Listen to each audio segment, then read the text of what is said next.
So, warm welcome to all our listeners. I'm Professor Chander Grover. I'm from India. I'm working in Delhi as Professor Dermatology at University College of Medical Sciences. And I'll be seeing you all in WCD 2023 at Singapore. So, nail is a specialized appendage of the skin, and rather its derivative. And nail diseases are a range of diseases or even deformities that affect the nail. So for the layman, nail refers to just the thickened, shiny nail plate which they adorn and which is a part of their personality. But for us doctors, the nail is much bigger and more complex than that, and we call it the nail unit. So although the nail is a structure which is produced by the skin, it also acts as a window which allows us to peep inside the body. And it offers clues towards deeper disorders, including systemic diseases like diabetes, heart disease, kidney disease, etc. Broadly speaking, nail diseases are the ones which affect the nail unit primarily, that is, the nail is the only organ affected, or those where the nail gets affected secondarily as a part of other skin diseases going on. We can also classify them as infectious diseases or non infectious nail diseases. The commonest of these in most analysis has been found to be onychomycosis or the fungal infection of the nail. Nail can also be significantly affected as a part of various skin diseases like psoriasis, like lichen planus, and there are many developmental and congenital abnormalities of the nail also seen and reported widely all over the world. The nail is also a unique site for some uncommon neoplasia and tumors where they present much differently as compared to how they present in the rest of the skin. The nail formation and development is largely genetically controlled. So we can understand there are so many genetic influences on the very formation of the nail, with the earliest rudiment of the nail appearing within the first trimester in the fetus. Many genetic abnormalities are characterized by very distinctive nail changes, which can offer you clues, including disorders like epidermolysis bullosa, various palmoplantar keratodermas, including pachyonychia congenita. A total absence of nails or anonychia is also known to be genetically determined in some individuals. Regarding the environmental influences on the nail, these are inevitable. Why? Because of the very location of the nail. We know that nail, in fact, is a protective coverage for our fingers and toes. And these fingers and toes are a means of interaction with our environment. So undoubtedly, nails are majorly affected during these interactions. Various factors like excessive wetting or drying of hands, excessive trauma, which could be repetitive or acute, contact with chemicals or other occupational hazards, excessive grooming, cleaning, adornment of nails, etc. All of them leave impression on your nails and compromise their health if you're not looking after your nails properly. Additionally, the health of the nail is not cannot be separated from an individual's own health. So many nutritional deficiencies or imbalances also produce nail changes. In fact, healthy nails have long been considered a sign of a healthy individual, and rightly so. Based on my experience over the years in dealing with these diseases, I would say that the infectious nail disorders, especially onychomycosis, are the commonest cause of deformed nails.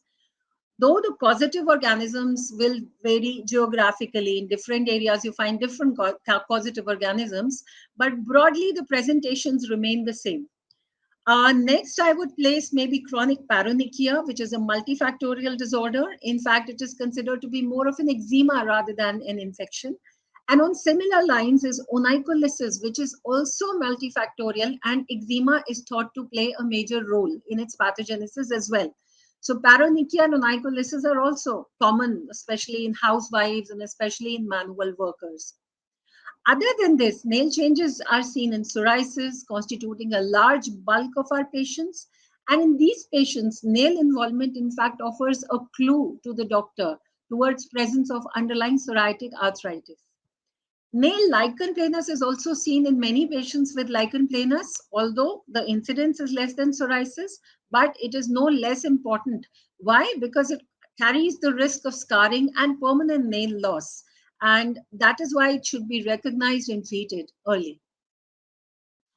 Yes, there are multiple clinical scores available, but I wouldn't say that they're used for diagnosis. They are used for scoring the disease severity. That is how severely your nails are affected. That is the function of most of these scoring systems. So we have scoring systems available for all major diseases like the OSI or the onychomycosis severity index, the NAPSI for the nail, that is the nail area psoriasis severity index. We also have reliable scoring systems which are available for assessing the impact this nail disease is having on an individual. So the scoring systems assess the functional domain, that is how much impairment in function is occurring or how much impairment in function does the patient experience because of his nails being affected. They also assess the psychosocial and the emotional domain, that is how much is the nail disorder affecting the patient's psyche. These scores have in fact shown that the impact of nail disease on the patient's quality of life is comparable to the impact many chronic diseases produce on patients' quality of life. Oh, well, I can say that dermatology in general and onychology in particular have been seeing rapid advances in the past 2 decades. If you ask me about the approach to nail disorders, we have certainly and steadily been moving towards a more scientific approach towards managing nail disorders rather than the previous conjectural approach we were following. To start with, we better understand the etiopathogenesis of many of these nail diseases, including onychomycosis. In here, we are recognizing newer pathogens and altered pathogens lately. The molecular basis of many genetic conditions is also now clearer to us, and this can be of immense value in developing targeted therapies in the future. Our nail diagnosis, in fact, is one field which has really refined over the past few years, and I see major advances happening by the time we meet each other in the WCD.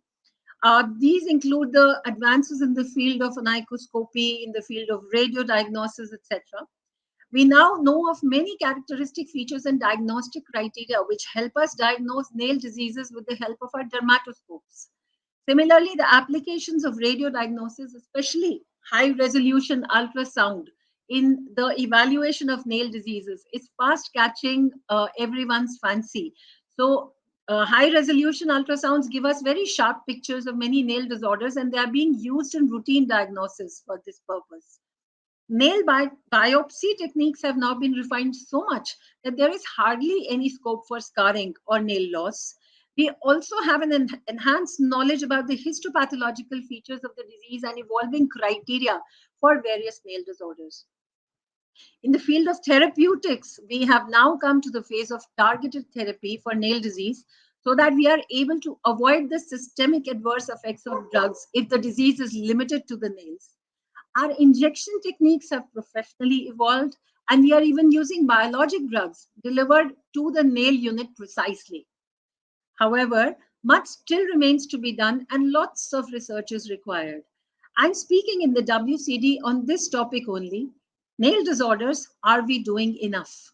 Because I still feel that nail disorders get a stepmotherly treatment from a large fraction of the dermatology community till date. Waiting to see you all in WCD 2023 at Singapore. It's a lovely country known for its vibrant culture and amazing infrastructure. I've been there twice previously, and I'm still waiting for July 2023 to see this lovely land again. Thank you so much.